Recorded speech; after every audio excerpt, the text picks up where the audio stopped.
Ajantsika ny makasika an'izay tontolon'ny fitaterana izay fa androany ihany koa no tanterahana ny fiaonana teo anivon'ny mpikambana ao anatin'ny gouvernemanta sy ny parlementaire eo anivon'ny filan-kevitra ambony tetezamita na ny CST. Ny akon'izay avy hatrany hoentina amintsika. Niatrika ireo CST mpikambana eo anivon'ny gouvernemanta ny tarihan'ny Prime Ministre Omer Bersik nanomboka maraina teo ny toy io arivo io. Nandritra ity fiaonantiny nametrahan'ireo parlementaire CST fanontaniana tamin'ireo ministra samihafa ao anatin'ny gouvernemanta Andriamatoa Bersik. Anisan'ny nametrahan'ny tamin'ny ministra ny vola sy ny teti-bola ohatra ny momba ny fitantanana ny vola azo tamin'ny fitrandrana ny Renakibon-tany izay tateran'ireo orinasa goavana toy ny Wisco izay mitrandraka Vian Soalala sy ny orinasa Ambatovia ny Thomasina. Anisan'ny nanontaniana ihany koa ny hoe mbola tazoma ve ny politika amin'ny fitsitsiana. Mampiasa ny politika ny fitsitsiana isika dia satria tsy fantatra tamin'izao fotoan'izany hoe atraiza moa ny farana ity tetezamety isika. Tamin'ny sivy sy roa arivo dia efa niatsetana fa hifarana tamin'ny sivy sy roa arivo ilay izy.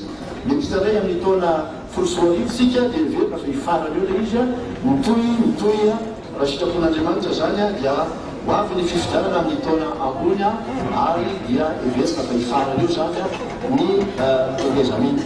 Na inona tsy maintsy nampiatra ny politika ny fitsitsiana isika dia satria ena ny vola izay fanomeny any velany ao anatin'ilay hoe aide budgétaire sy ny fampiasam-bola maro samihafa. Miena ihany koa ny vola eto an-toerana raha ohatra ka tsy trandrahana amin'izay hitrandrahana azy amin'izao fotoana izao.